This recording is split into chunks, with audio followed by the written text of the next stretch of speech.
World hunger ഡേയിൽ CSR പ്രവർത്തനങ്ങൾക്ക് 150 കോടി രൂപ ചെലവഴിക്കുമെന്ന പ്രഖ്യാപനവുമായി മലബാർ ഗ്രൂപ്പ് ആരംഭിച്ച ഹങ്കർ ഫ്രീ വേൾഡ് പദ്ധതിയിൽ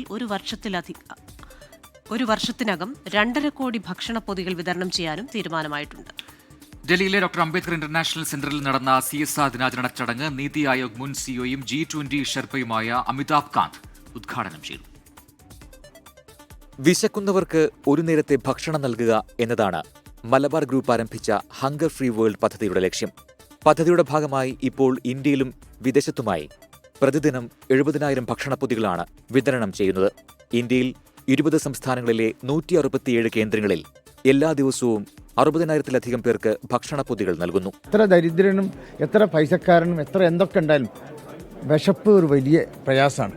വിശപ്പില്ലാത്തവരെങ്ങനെ ഉണ്ടാക്കാൻ പറ്റും? നമ്മളെല്ലാം ലോകത്താകെ 29 കോടി ജനസംഖ്യ വിശപ്പ് അനുഭവിക്കുന്നതെന്നാണ് UN തന്നെ കണക്ക്. 820 കോടി ജനസംഖ്യയുള്ള നമ്മുടെ ലോകത്ത് നമ്മളെല്ലാവരും തീരുമാനിച്ചാൽ അത് ഇല്ലാതാക്കാൻ പറ്റും. അത് നിങ്ങളെല്ലാവരും സഹകരിക്കുക. ഞങ്ങളുടെ മുന്നിലുണ്ട്, നിങ്ങളെ കൂടെയുണ്ട്. വേൾഡ് ഹങ്കർ ഡേയിൽ ഈ വർഷം CSRന് 150 കോടി രൂപ ചെലവഴിക്കാനും മലബാർ ഗ്രൂപ്പ് തീരുമാനിച്ചു. വിദ്യാഭ്യാസ ആരോഗ്യ മേഖലകളിൽ മലബാർ ഗ്രൂപ്പ് നിരവധി സഹായങ്ങളാണ് ചെയ്തുവരുന്നത്. മറ്റൊരു സ്വകാര്യ സ്ഥാപനങ്ങളും ചെയ്യാത്ത സഹായങ്ങളാണ് മലബാർ ഗ്രൂപ്പ് ചെയ്യുന്നതെന്ന് G20 sherpa Amitabh Kant. Innovative spirit of India, and it's a great moment of, to me, a great moment of pride that an Indian corporate group could spread all over the world and transform the lives of citizens in such a big manner.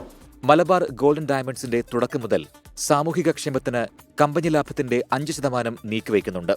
CSR ദിനം പ്രമാണിച്ച് രാജ്യമെമ്പാടും മലബാർ ഗ്രൂപ്പിന്റെ ഷോറൂമുകളിൽ വിവിധ പരിപാടികളും സംഘടിപ്പിച്ചു. 24 ഡൽഹി.